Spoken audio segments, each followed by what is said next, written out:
E no vídeo de hoje estaremos falando sobre a teoria mais aceita sobre a origem da vida no nosso planeta. Se você ficou curioso e quer saber mais sobre esse assunto, se ajeita aí e vem comigo!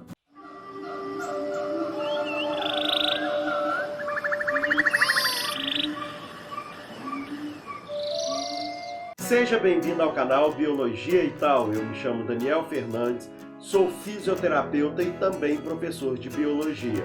E no vídeo de hoje daremos continuidade às aulas sobre a origem da vida, falando sobre a teoria da evolução química, hein? Se você gostou desse assunto, já deixa aí aquele like e assista esse vídeo até o fim, porque aqui neste canal sua bio é mais divertida e informativa. Bem, pessoal, e na aula de hoje daremos continuidade às aulas de hipóteses sobre a origem da vida no nosso planeta. E nós estaremos falando da evolução química, que é a hipótese mais aceita dentro do meio científico e que pode ser cobrado de você no Enem ou em algum vestibular. Então, fica atento a essa aula. Vamos lá. Essa teoria da evolução química, gente, nós vamos ter duas hipóteses. Nós temos a hipótese heterotrófica, em que os organismos seriam procariontes, heterótrofos e anaeróbios, ou seja, não utilizavam o oxigênio, tá certo? E nós temos a hipótese autotrófica, em que os organismos também eram procariontes, porém, eles produziam o seu próprio alimento, eles seriam autótrofos e também seriam anaeróbios, porque naquela época não existia oxigênio na forma que hoje nós consumimos na atmosfera. Tranquilo até aqui? Primeiramente, nós iremos falar da hipótese... Nossa, gente, quase quebrei a língua. Vamos voltar? Então, gente, primeiramente nós vamos falar sobre a hipótese heterotrófica. Essa hipótese foi criada por esse carinha aí, Oparin, que era um bioquímico russo, e Haldane, que era um biólogo inglês. Então, o interessante é que eles desenvolveram essa teoria aí praticamente simultaneamente, tá certo? Oparin até escreveu esse livro aí, gente, A Origem da Vida. Ele foi publicado, então, em 1936 e eu até procurei ele na internet para tentar disponibilizar, então, para vocês uma cópia em PDF, mas não consegui. Mas vocês, se quiserem ainda, conseguem esse livro aí nos sites aí de venda de livros, beleza? Se você é curioso, tá aí, hein? Tá aí a dica, beleza? Vamos lá. A hipótese de Oparin e Haldane, então, olha só, seria a seguinte. Na década de 20, eles então propuseram hipóteses semelhantes, por isso ficou conhecido como a hipótese de Oparin e Haldane, tá? Eles sugeriram que os primeiros seres vivos, tá? As moléculas orgânicas, então, eles teriam se formado na atmosfera primitiva, certo? E depois nos mares a partir de substâncias inorgânicas. Assim fica uma coisa muito aérea, não ficou um trem muito vago. Eu não entendi o que ele falou. Mas fica tranquilo que eu vou estar explicando tudo para vocês. Então a atmosfera naquela época, a atmosfera primitiva, supõe-se que era formado de metano, amônia, hidrogênio e vapor de água, tá certo? Então é uma atmosfera completamente diferente do que nós temos hoje, tá certo? Então, essa seria a composição química da atmosfera primitiva. Vamos entender mais. É o seguinte, ela era formada então por esses 4 elementos, né?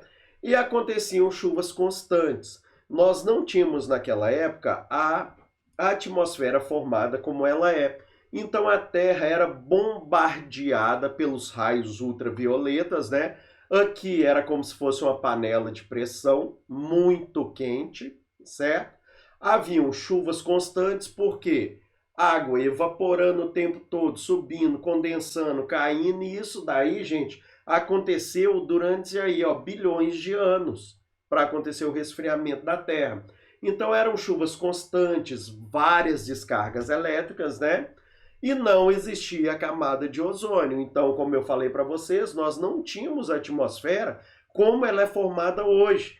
Então, não existia camada de ozônio. Quem nos protege aqui embaixo é a camada de ozônio que nos protege dos raios UVBs, não é verdade? Então a atmosfera devia ser mais ou menos isso aí. Imagina viver num mundo sombrio desse quente, hein? Aliás, não sobreviveríamos, a verdade é essa. Até porque nessa época também não tinha o oxigênio. Vamos lá. Stanley Miller, gente, ele recriou a provável atmosfera da Terra primitiva em 1953. Então ele comprovou, de certa forma, essa teoria de Oparin e Haldane. Ele misturou então metano, amônia, hidrogênio, certo? E água. Aí ele submeteu esses gases a descargas elétricas constantes durante uma semana. Eu vou mostrar para vocês como que ele fez isso. Isso daqui pode ser cobrado, hein? Ah, então, ó, já vou te dando a dica. Se você não é inscrito no canal, já aproveita, se inscreve e também dá uma olhadinha na descrição desse vídeo, que o canal criou um grupo de estudos no WhatsApp e também um clube de ciências no Google, hein?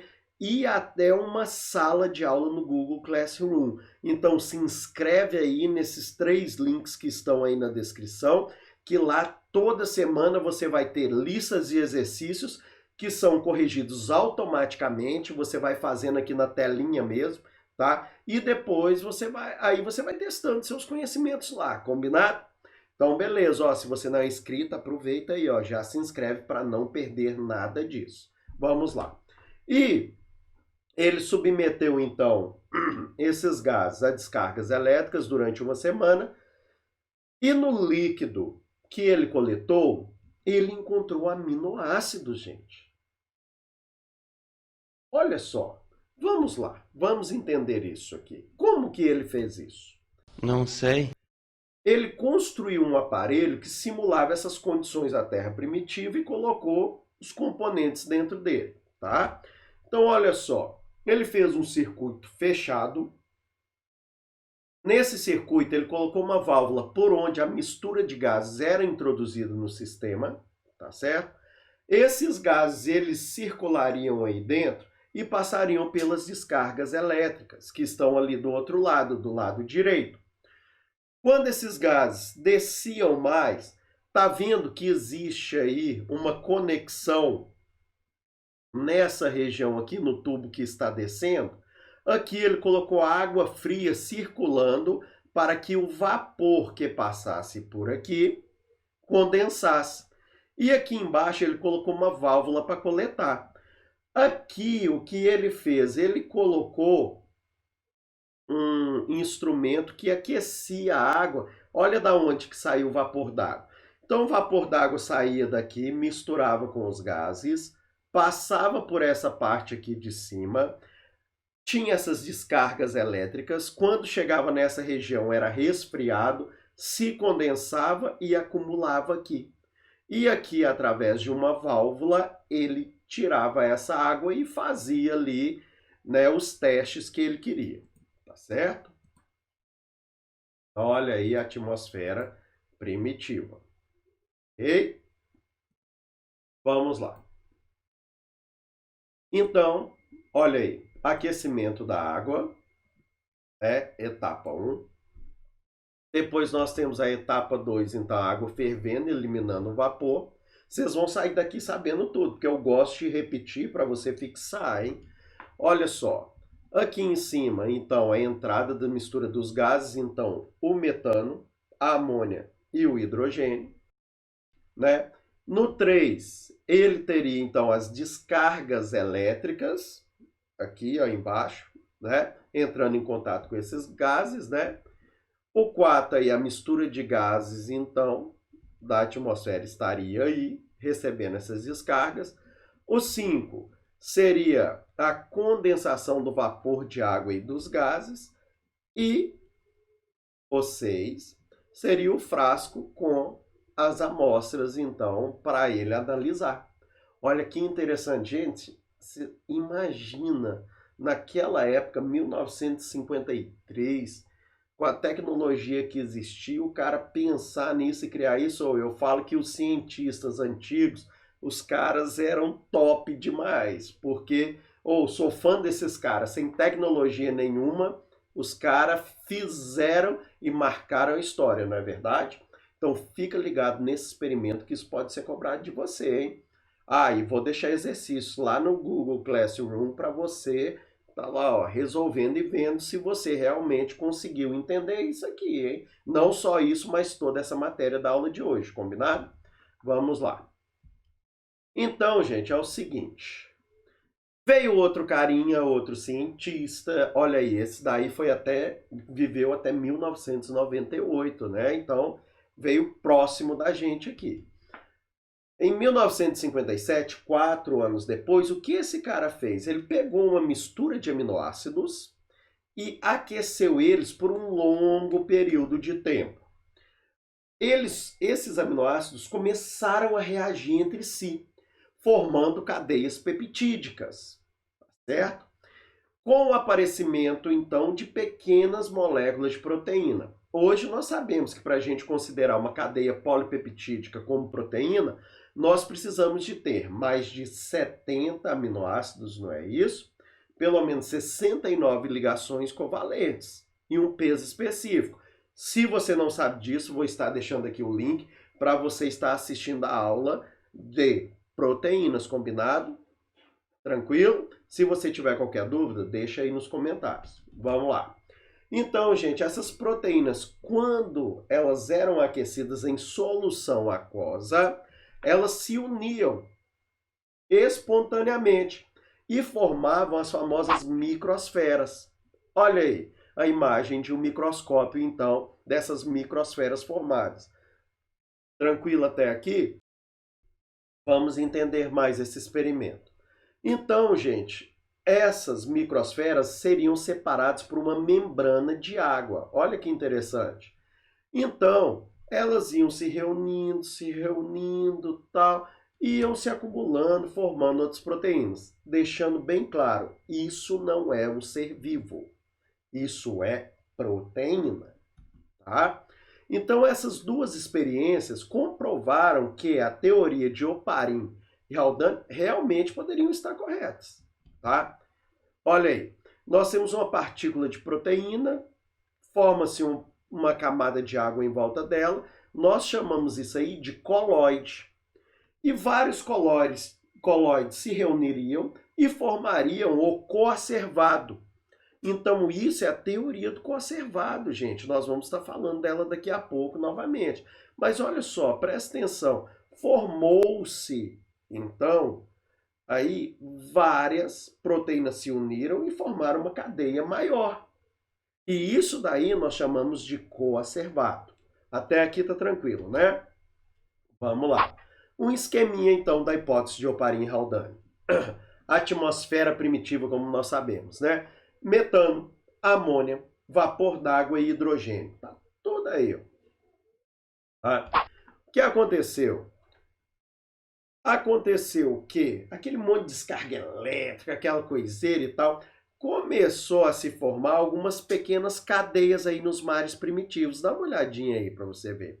Amônia aí, ó, NH3, gás carbônico também. Mas olha aí, começou a se formar pequenas cadeias. Com o passar do tempo, essas cadeias, lembra que eu falei para vocês que aqui era muito quente, que aqui seria uma panela de pressão? Então, com o aquecimento, ó, o Sidney Fox aí, ó, colocou em solução aquosa as pequenas cadeias e elas formaram cadeias maiores, chegando aos coacervados. Olha aí os coacervados formados a partir dessas cadeias menores que já estavam presentes nos mares primitivos. Até aqui tá de boa, né? Vamos lá.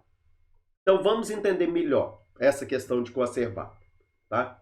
Os aminoácidos reagiram entre eles e formaram as primeiras proteínas, que foram se acumulando com o passar do tempo aí nos mares primitivos. Nós vimos que bastou aquecimento no primeiro momento, né?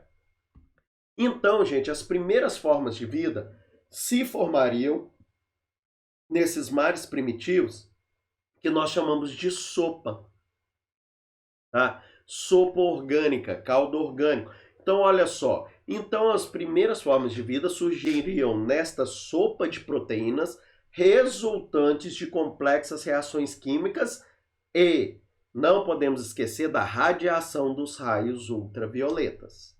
Tranquilo?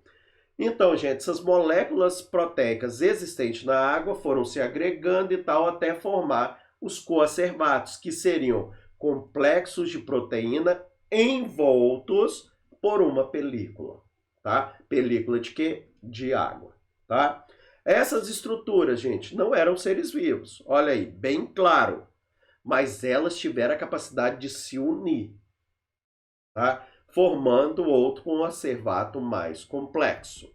Vamos entender mais. A formação desse caldo primitivo, olha só.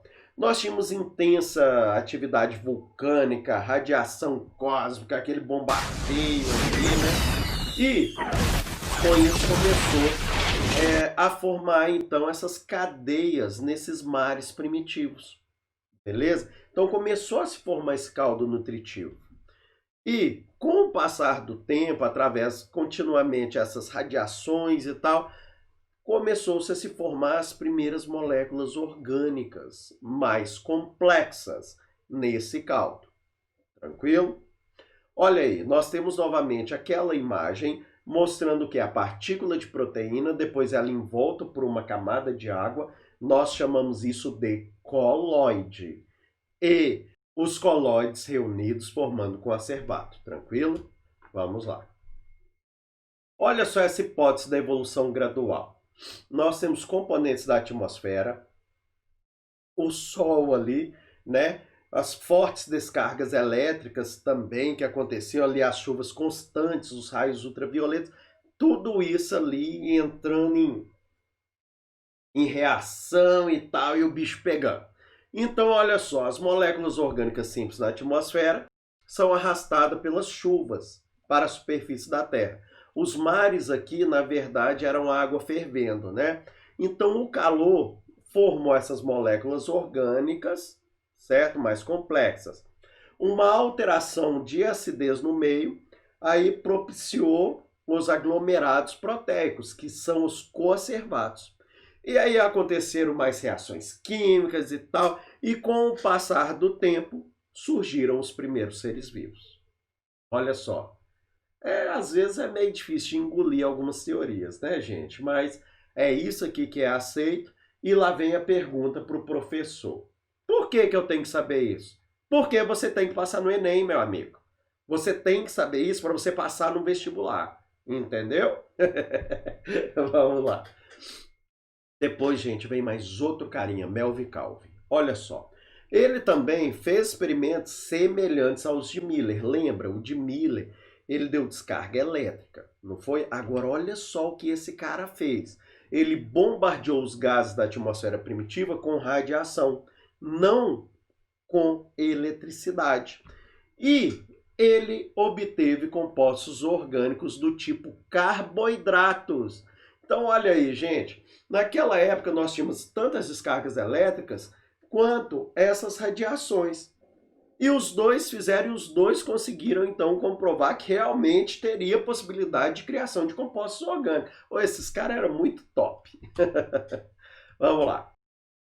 Experimentos de Miller e Calvin. Estes outros experimentos demonstraram, então, a possibilidade de diferentes tipos de compostos orgânicos antes do surgimento dos seres vivos. Então, isso fortaleceu ainda mais a hipótese de Oparin. Beleza? Então, nós temos aí, né, o Miller, temos o Calvin e temos o nosso Oparin e o Haldane. Tranquilo até aqui? Qualquer dúvida, deixa aí nos comentários. Combinado? Vamos lá. Hipótese heterotrófica, então, os seres seriam procariontes, heterótrofos e anaeróbios, certo? Procarionte, para quem não lembra, é um organismo que ele não tem a carioteca. O material genético dele é ali misturado ali, tudo junto e misturado no citoplasma do carinha, né? Heterótrofo, gente, é o organismo que não consegue sintetizar o próprio alimento. Então ele tinha que rangar, não é verdade? Eu fui feito para comer. E anaeróbio, gente, então é o organismo que se desenvolve aí em um meio sem oxigênio, completamente sem oxigênio. Tranquilo até aqui? Vamos entender. Então, nós tínhamos a Terra primitiva, ela sofria erupção vulcânica, não tinha oxigênio. A mudança da superfície terrestre da atmosfera, o vapor de água eliminado, os vulcões, né, a chuva e tal, aí começa a surgir o oxigênio. Calma que nós vamos chegar lá. Você vai entender como que surgiu isso aí. Isso daqui pode cair em prova também, hein? Fica ligado. Vamos lá. Surgem os oceanos, rios e lagos. Na água surgem moléculas orgânicas. Após isso, os aminoácidos formam proteínas que, ao longo ali, o passar dos anos, gente, isso que eu falei com vocês, nós não estamos falando de idade ecológica, não é coisa pequena, não. Nós estamos falando, aí, ó, de muitos e muitos e muitos e muitos e muitos e muitos e mais um pouquinho de anos. Entendido? Então, olha só, formam os coacervatos. Já entendemos que os coacervatos são moléculas de proteínas envoltas, revestidas por uma camada de água. Beleza. Aí acontece a seguinte situação. No interior delas forma-se o DNA. Agora é que o negócio começa a complicar. Calma aí, calma aí. Nós vamos falar. Vamos lá. Surgem os seres unicelulares. Os coacervatos dão origem aos seres unicelulares heterótrofos. Anote isso aí. Com a diminuição do alimento, esses seres tornaram-se autótrofos. Então, eles eram heterótrofos, tinha muita disponibilidade de alimento, né, nesses mares primitivos. Aí eles foram rangando, por quê? Eu fui feito para comer. Precisavam comer. E foram ali se alimentando e tal, e o alimento se tornou escasso. Então, eles tiveram que desenvolver uma forma, então, de ter aí alimento, né? Então, eles se tornaram autótrofos, certo? Então, a partir dos seres unicelulares, surgem os pluricelulares. Isso daí, gente, olha aí, ao longo de bilhões de anos. Bilhões, tá? Nós estamos falando de milhão, não. Beleza? Nem de milhares. O que é isso, né? A gente não sabe nem imaginar. Vamos lá. Então, já mostrei para você essas três imagens. Temos aí a atmosfera primitiva, os mares primitivos com as primeiras interações entre os aminoácidos, temos a formação dos coacervatos. Só que agora não para aqui. Olha só. Então, nós temos o surgimento das primeiras células procarióticas, que depois, gente, olha que interessante, se tornariam organismos mais complexos e se tornariam autótrofos. Beleza? Então é o seguinte, gente, olha só. Como surgiu o primeiro ser vivo? As condições da Terra primitiva criaram os primeiros compostos inorgânicos que criaram as moléculas orgânicas simples que formaram as moléculas orgânicas complexas. Ok? Imagina a gente viver num ambiente desse? Que tristeza! Que loucura! Vamos lá. Então, olha só. A ação dos raios ultravioleta mais as descargas elétricas reunidas formaram os primeiros compostos orgânicos, que acumularam-se nos mares primitivos. Defesas da hipótese heterotrófica. Por quê que eles diziam que a hipótese deles seria a hipótese correta? Não sei. Porque qualquer processo evolutivo há primeiro surgimento de estruturas mais simples. Se nós levarmos em consideração, gente, o mecanismo enzimático para a produção do próprio alimento, ele é mais complexo. Então, o ser heterótrofo ele é mais simples. Tranquilo?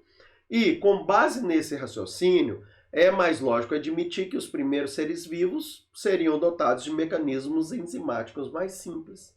Então, provavelmente seriam realmente heterótrofos. Entendido? Vamos lá. Olha, gente, gosta de vir é isso aqui, viu? Na prova, fica ligado nessa parte. Então, fermentação seria o primeiro processo.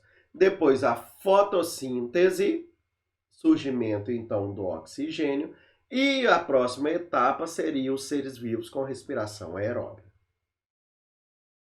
Se liga nessa parte aqui, beleza? Tem questões de prova que você pode pesquisar aí na internet. Eu vou estar colocando aqui também algumas questões para vocês lá na nossa sala de aula, tá? Tem aí ó, na descrição como você entrar, tá tudo aí bem explicadinho. Que tem isso aqui, fica atento. Então, nas sopas orgânicas havia muito alimento, né? Com o passar do tempo, esses seres adquiriram a capacidade de sintetizar clorofila ou algum pigmento semelhante que fez com que eles conseguissem sintetizar o próprio alimento. Então, liberação de O2. Como começou a existir O2 na atmosfera, os seres passaram a ser aeróbios, que é um organismo, um mecanismo mais complexo. Mas isso, gente, ó, lembra, muito e muito tempo se passou, tá? Agora, embora essa hipótese seja mais aceita, lembra que eu falei com vocês do surgimento do DNA? Não explica como surgiu o código genético. Você sabe o que é o código genético? Não sei. Não? Se você não sabe, tá? Olha aquela aula de proteína que eu falei com você aí, ó, pouco tempo atrás, vai lá e busca ela que lá eu tô falando do código genético.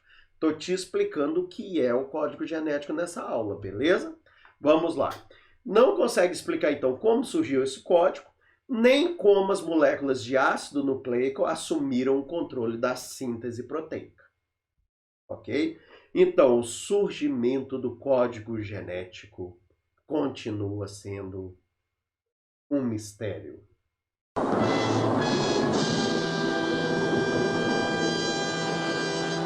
Bem, agora vamos falar então da hipótese autotrófica.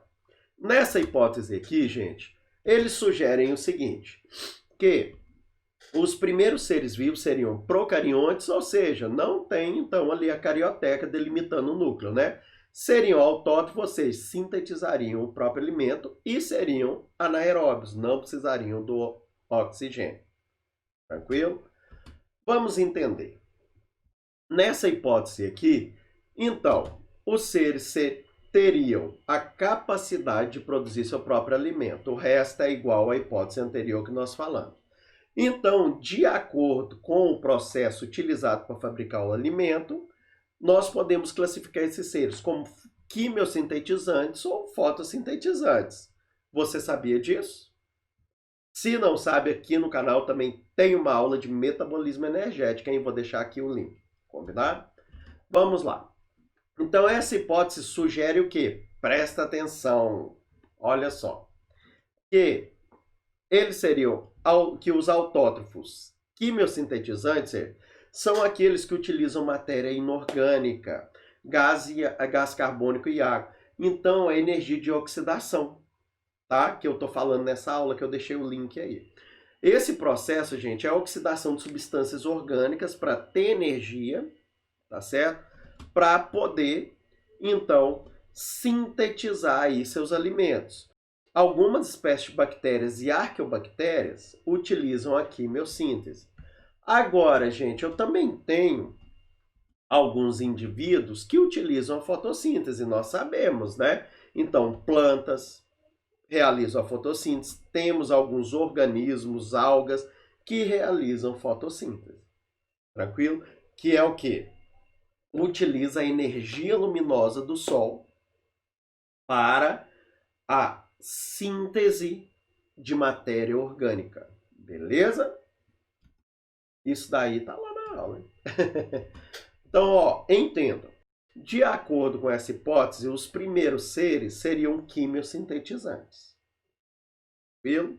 Então, CO2 e água, isso tinha aqui, né?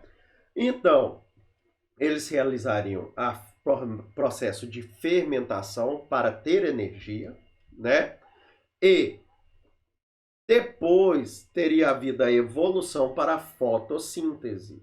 E a fotossíntese, então, trouxe o oxigênio para a nossa atmosfera e surgiu-se a respiração aeróbia. Beleza, gente? Bem, agora vem uma pergunta, né? O que faz um planeta ter vida? Você já parou para pensar nisso? Eu vou te contar. Olha só. Tá vendo aí esses dois aí? Nós temos aí uma estrela e temos um planeta. E temos aí a água, né? Vamos entender. Olha só. Distância do Sol ou de uma estrela, né? Que tenha então aí, que emita calor, né?